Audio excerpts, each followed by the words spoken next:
नमस्कार। आकाशवाणी जयपुर अजमेर से प्रस्तुत हैं प्रादेशिक समाचार।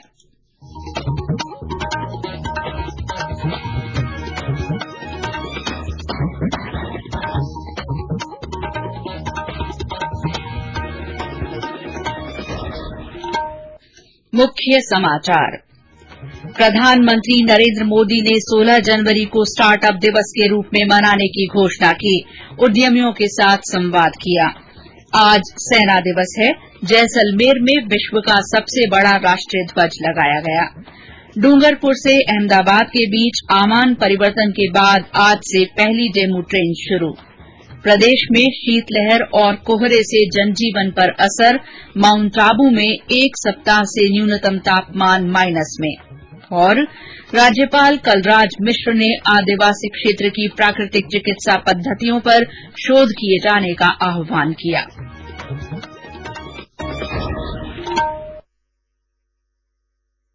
समाचारों के साथ मैं शीला चावला। देश में कोरोना संक्रमण में तेजी से बढ़ोतरी हो रही है। कोरोना के नए वायरस ओमिक्रॉन से चिंताएं बढ़ी हैं। आपसे अपील है कि सावधान और सतर्क रहें। 15 से 18 साल के किशोरों और अन्य लोगों को टीकाकरण के लिए प्रेरित करें। बचाव के लिए कृपया 3 सरल उपायों का पालन अवश्य करें।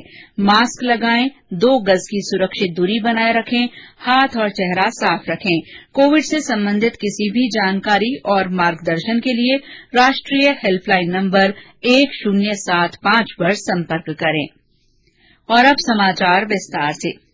प्रधानमंत्री नरेंद्र मोदी ने कहा है कि भारत में स्टार्टअप का स्वर्णिम युग अब शुरू हो रहा है। उन्होंने कहा कि नया वर्ष देश में स्टार्टअप उद्यमियों के लिए कई संभावनाएं लेकर आया है। श्री मोदी ने कहा कि देश आजादी की 75वीं वर्षगांठ मना रहा है। जब आजादी के 100 वर्ष पूरे हो जाएंगे, देश की प्रगति में स्टार्टअप की भूमिका बहुत अहम होगी। प्रधानमंत्री आज वीडियो कॉन्फ्रेंस के माध्यम से स्टार्टअप उद्यमियों के साथ संवाद कर रहे थे। उन्होंने कहा कि हर साल 16 जनवरी को स्टार्टअप दिवस मनाया जाएगा। देश की प्रगति में स्टार्टअप के महत्व पर प्रकाश डालते हुए प्रधानमंत्री ने कहा कि स्टार्टअप सारी तस्वीर बदल रहे हैं। ये देश की रीढ़ बनने जा रहे हैं। देश के स्टार्टअप का स्वर्णिम युग अब शुरू हो रहा है। उन्होंने कहा कि ये दशक भारत का डेकेड होगा। सरकार देश भर में नवाचार, उद्यमिता और स्टार्टअप इकोसिस्टम को सशक्त बनाने के लिए प्रभावी कदम उठा रही है। प्रधानमंत्री ने कहा कि ड्रोन से जुड़े नियम हो या अंतरिक्ष से संबंधित नीति, नवाचार के लिए युवाओं को हर संभव अवसर देना सरकार की प्राथमिकता होगी। आज सेना दिवस है। ये दिन फील्ड मार्शल केएम करियप्पा के भारतीय सेना के पहले कमांडर इन चीफ का पदभार ग्रहण करने की याद में मनाया जाता है। उन्हें भारत के अंतिम British commander in chief general Francis Bushehr के स्थान पर 15 जनवरी 1949 को कमांडर इन चीफ बनाया गया था। राष्ट्रपति रामनाथ कोविंद, उपराष्ट्रपति वेंकैया नायडू, प्रधानमंत्री नरेंद्र मोदी और सूचना तथा प्रसारण मंत्री अनुराग ठाकुर ने सेना दिवस पर वर्तमान और पूर्व सैनिकों को बधाई दी है। जैसलमेर में सेना दिवस के अवसर पर सैन्य क्षेत्र में पहाड़ी पर विश्व का सबसे बड़ा राष्ट्रीय ध्वज तिरंगा लगाया गया। 12 रैपिड बैटल एक्स डिवीजन के GOC major general Yogendra Singh ने बटन दबाकर तिरंगे को लगाया। इस मौके पर टैंकों की प्रदर्शनी लगाई गई और स्कूली बच्चों ने देशभक्ति गीतों की प्रस्तुति दी। झंडे की लंबाई 225 फुट और चौड़ाई 150 फुट है। करीब 1400 किलो वजन वाले इस राष्ट्रीय ध्वज को खादी ग्रामोद्योग आयोग ने तैयार किया है। इस झंडे को तैयार करने में खादी के 70 कारीगरों को 49 दिन लगे। 2 अक्टूबर 2021 को लेह में राष्ट्रीय ध्वज के अनावरण के बाद से सार्वजनिक प्रदर्शन के लिए बनाया गया ये 5वां ध्वज है। दूसरा तिरंगा 8 अक्टूबर 2021 को वायुसेना दिवस के अवसर पर हिंडन एयरबेस पर और फिर 21 अक्टूबर 2021 को लाल किले पर प्रदर्शित किया गया था। झुंझुनू में शहीद स्मारक पर सेना दिवस के मौके पर पूर्व सैनिकों ने वीर सैनिकों को याद किया और पूर्व सैनिक कैप्टन मोहन लाल ने इस दिन की महत्ता पर प्रकाश डाला। देश में पिछले 24 घंटों में 2,68,833 नए कोविड मामले सामने आए हैं, जबकि इस दौरान 1,22,000 से ज्यादा लोग स्वस्थ हुए हैं। अब देश में कोविड के सक्रिय रोगियों की संख्या 14,17,820 है। देश में अब तक कोविड के नए वेरिएंट ओमिक्रॉन के 6,041 मामले सामने आए हैं। ओमिक्रॉन के मामलों में कल 5% की वृद्धि हुई। स्वास्थ्य मंत्रालय ने बताया कि राष्ट्रव्यापी कोविड टीकाकरण अभियान के तहत देश में अब तक 156 करोड़ से अधिक टीके लगाए जा चुके हैं। कल 58 लाख से अधिक टीके लगाए गए। इस बीच स्वास्थ्य विशेषज्ञों का मानना है कि कोरोना के मामले अभी कुछ दिन और बढ़ेंगे। आकाशवाणी से बातचीत में स्वास्थ्य विशेषज्ञ डॉ पुनीत मिश्रा ने बताया, अभी कुछ दिन के लिए मुझे लगता है कि इसी प्रकार से जो है केस बढ़ेंगे और उसके बाद इसमें कमी आनी शुरुआत होगी। और तब तक सारे लोगों से जो हमारी अनुरोध है, जो अपेक्षा है, वो यही है कि जिन लोगों ने वैक्सीन नहीं लगवाई है वो वैक्सीन लगवाएं। और साथ ही साथ जो कोविड अनुरूप व्यवहार है, जैसा कि 2 साल से लोग सहयोग कर रहे हैं, मास्क लगाने का है, भीड़-भाड़ वाली जगह में जाने से बचने का है, सोशल डिस्टेंसिंग है, हाथों की सफाई है, ये अत्यंत आवश्यक है। और मैं चाहता हूं कि लोग इस चीज को कुछ दिन के लिए और अपनाते रहें ताकि हम इस महामारी से सक्षम रूप से निपट सकें और जो भी केसेस हैं, अधिकांश केसेस ठीक होकर अपने दिनचर्या में वापस जा सकें।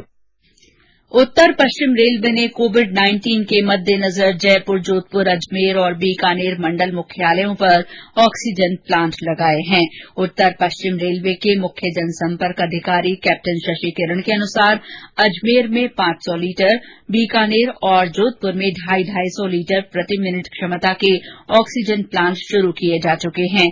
केंद्रीय अस्पताल जयपुर में 916 लीटर क्षमता का ऑक्सीजन प्लांट शीघ्र ही शुरू किया जाएगा। उन्होंने बताया कि उत्तर पश्चिम रेलवे के फ्रंटलाइन स्टाफ को प्रिकॉशन डोज लगाई जा रही है। अब तक प्रिकॉशन डोज सहित कुल 1,85,000 से ज्यादा वैक्सीन डोज लगाई गई हैं। कोविड संबंधी राष्ट्रीय हेल्पलाइन नंबर हमारी वेबसाइट newsonair.gov.in पर उपलब्ध हैं। ये समाचार आकाशवाणी जयपुर अजमेर से प्रसारित किए जा रहे हैं। समाचार अभी और भी हैं, लेकिन पहले ये संदेश। चलो एक शुरुआत करें, चलो एक फैसला आज करें, मास्क नहीं तो टोकेंगे, कोरोना को रोकेंगे, चलो एक इरादा करते हैं, चलो कुछ वादा करते हैं, मास्क नहीं तो टोकेंगे, कोरोना को रोकेंगे। समाचारों में आपका फिर स्वागत है। डूंगरपुर से अहमदाबाद के बीच आमान परिवर्तन का काम पूरा होने के बाद आज से डूंगरपुर से अहमदाबाद के लिए पहली डेमू ट्रेन शुरू की गई। राज्यसभा सांसद हर्षवर्धन सिंह, डूंगरपुर बांसवाड़ा सांसद कनकमल कटारा, उदयपुर सांसद अर्जुन लाल मीणा और गुजरात के साबरकांठा के सांसद दीप सिंह राठौड़ तथा मंडल रेल प्रबंधक ने झंडी दिखाकर इस ट्रेन को रवाना किया। ये ट्रेन रविवार को छोड़कर सप्ताह में 6 दिन चलेगी। प्रधानमंत्री नरेंद्र मोदी ने इस साल के परीक्षा पे चर्चा कार्यक्रम के लिए लोगों से पंजीकरण करने का आग्रह किया है।